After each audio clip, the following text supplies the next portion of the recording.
Hi, it's Paulette, and welcome to my channel. If you're new, thanks for coming in.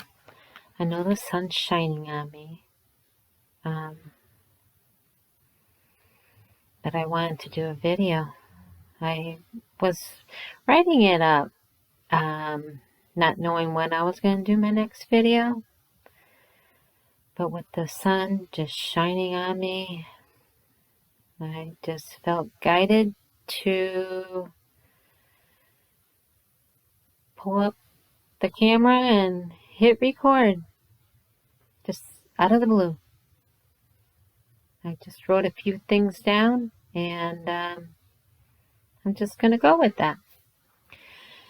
So today is February 28th, 2026, and I think it's a 4-day. Let me see. Let's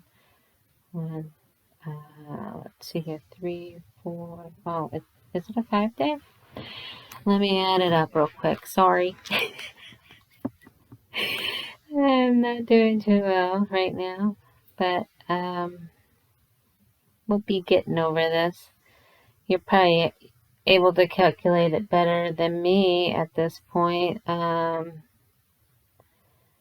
Yeah, it is a 4-day.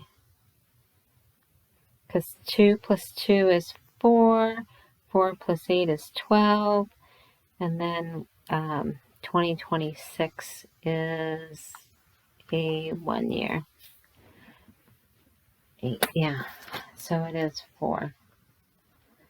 So it's foundation. It's 5:11. Sun's shining on me, and I absolutely love it. It's actually 53 degrees. Imagine that. We just had a snowstorm a few days ago. I don't remember when. But anyway, like I said, it's my 24th video. I'm going to try to not turn my head because I noticed the last few videos I've turned my head a lot, and I don't want to do that in this one.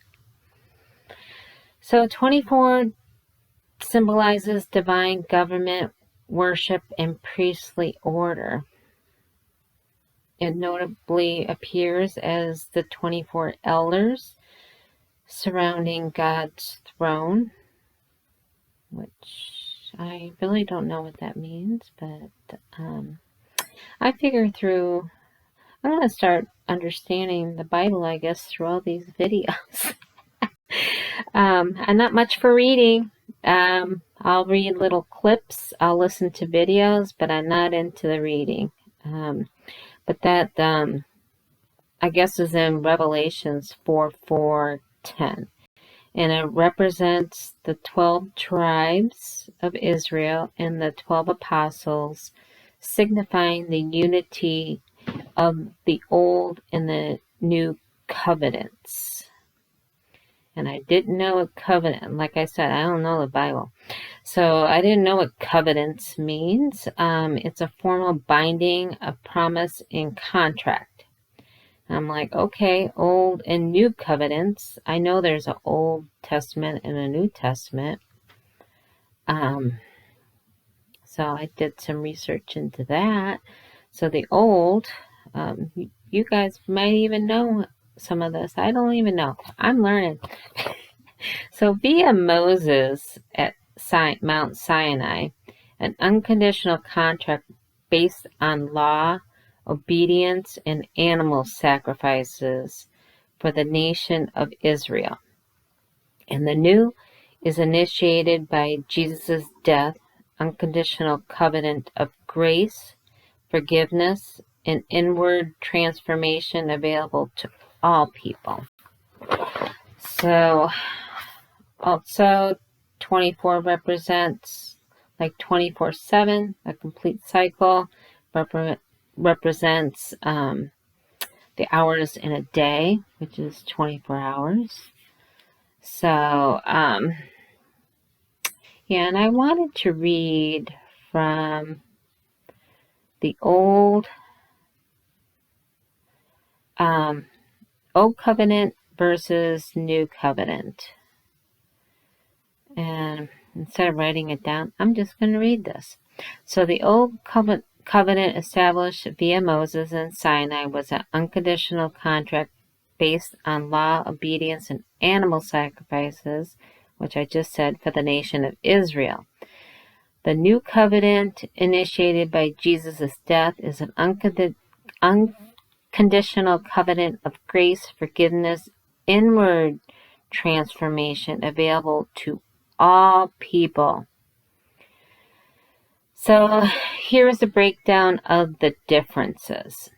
So the mediator, the old covenant, was meditated by Moses, and the new covenant is meditated by Jesus, which I have some questions, and I'll have to maybe do some further research, because I'm thinking if the old covenant,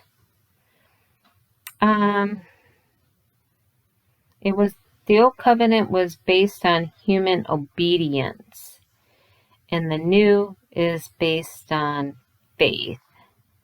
And the old doesn't sound so great, so I'm like thinking, why was that created when it wasn't good? and you know, I don't know, animal sacrifices, that doesn't sound so great. But anyway, the basis of the old was based on human obedience, the works to the law, like I said, and the new is based on faith in Jesus' finished work. The law location. In the old, laws were written on stone. In the new, they are written on the hearts of believers by the Holy Spirit. And I didn't know what the Holy Spirit was, and I guess I coincidentally ran across a YouTube channel. I forget what it's called, but you know, somebody stated what the Holy Spirit was. That's you know, like the goodness, the godliness, Jesus, filling your body up, I guess, is how best to describe it. So the sacrifice, the old required repeated temporary animal sacrifices. The new features a single permanent sacrifice, which was Jesus, and I believe that's the reason why he was sent down, to sacrifice himself, so we don't have to go through the old, which is what I'm saying. Why was the old even created? And I know it was gave to Moses, but I don't know. I have questions. And the old restricted access to God's presence. It was only via priests only. The new gives believers direct personal access. And duration, the old was a limited time until Christ. So until Jesus came. And the new is an eternal covenant. So, but it says the new covenant does not abolish the moral law, but rather fulfills it through empowerment of the Holy Spirit, moving from eternal restriction to internal transformation, which I feel like, yeah, I've had internal transformation going on my little journey, and the journey that I been on for probably 3 years. Yeah, a little over 3 years. Going through this dilemma that I'm going through. But then I read Lifeless Code of Morals. Okay. So why did God replace the old covenant with the new covenant? So the Old Covenant, which, like I said, I still have questions. It's the lifeless code of moral demands. So I was like, okay, what the heck does the lifeless code of moral demands mean? And the lifeless code of moral demands refers to a rigid dogma-driven rules that prioritize strict adherence over ethical outcomes, which, I don't know, that doesn't sound too godly. Was this all Satan stuff? I'm almost thinking it's Satan stuff, but what we know is Satan. Um, yeah, I'm a little confused. Maybe through all my little things that I go through, I'll find my answer. But I don't want to be overwhelmed, and like I said, I'm not much of a reader. I'll read little clippets, but to get into some, that ain't for me. I'll listen to a video, but to sit and read, yeah, I never liked reading. I remember, I think it was like in the 3rd grade, thereabouts. I remember it was social studies, and we had to, like, read through, like, the book that we were studying. And the teacher wanted us to go around and read, and which is amazing that I'm doing these videos now that I think about it, because I'm not much of a outspoken person for others. I don't know, maybe it's a video and I don't see the people. Maybe that's a little bit different. But I remember crying when it was my turn. And I wouldn't stop crying. And I remember I was sent down to the principal's office because I was just so distraught over having to read. I was really traumatized by that. And then I remember my mom coming to pick me up. And she didn't ask me any questions. But I just remember that. Oh, I want to get teary-eyed. I just remember that so vividly. And then I remember she took me to the store and bought me a Barbie doll. But yeah, I was really traumatized over reading out loud and having other people hear me. So obviously I've overcome that because you're hearing me. I'm reading out loud. I know my children criticize how I speak, but that's like an accent thing. Because I live on the East Coast, and so that's the accent that they have, and I still have my Midwestern accent. You know, people can pick that up after all these years. They're like, "You're not from around here, are you?" And I'm like, "What?" And then I remember when I lived in Indiana once. I'm getting really off topic here, but I went somewhere, and the lady said, "You're not from around here, are you?" And that was just in Indiana. I mean, Indiana's not too far from Wisconsin, where I was born. And I said, "No, I'm not." I said, "I'm from Wisconsin." And she goes, "Ah, yeah." I said, "How do you know?" She says, "Because you enunciate everything so clearly," which I don't think I do. But maybe some people think that, and maybe it has changed over time. I don't know. But it's a little bit interesting.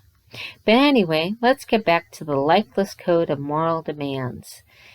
And so, unlike the ethical formwork based on conscience, such as codes, fail to account for situational context, treating moral obligation as inflexible. So the dogmatic nature, these codes are often, but not always, associated with strict religious or at times absolute universal ethical constraints. And I guess, watching these old, trying to recreate the Bible stories, It appears that way, that it was like that, really strict. And the hypocrisy and risk. Enforcing rigid impersonal rules can lead to ignoring the real world consequences of actions, leading to atrocious outcomes despite following the rules.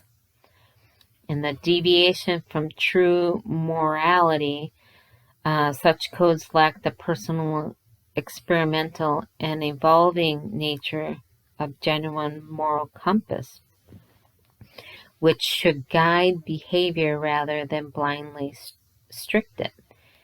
And lack of spirit. These codes are devoid of empathy, compassion, or good that a functioning ethical system should embody. So you know what? Now that I'm thinking back to it, I'm going back to my chosen that I'm watching. And the main character that plays Jesus, he says, I am the law of Moses. And then they're like, I think they yelled, false prophet, or I forget what they they say, but they're saying that he's deceiving people by that. But yeah, I really don't have much to say in this video, but I kind of wanted to do a video. It's not that I really have anything much to say.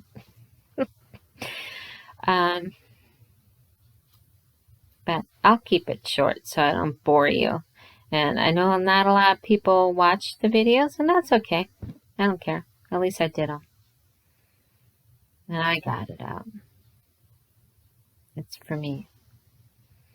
And maybe afterwards I'll think that I wanted to do something more. But, you know, it is what it is. So, thanks for stopping by and listening to the number 24.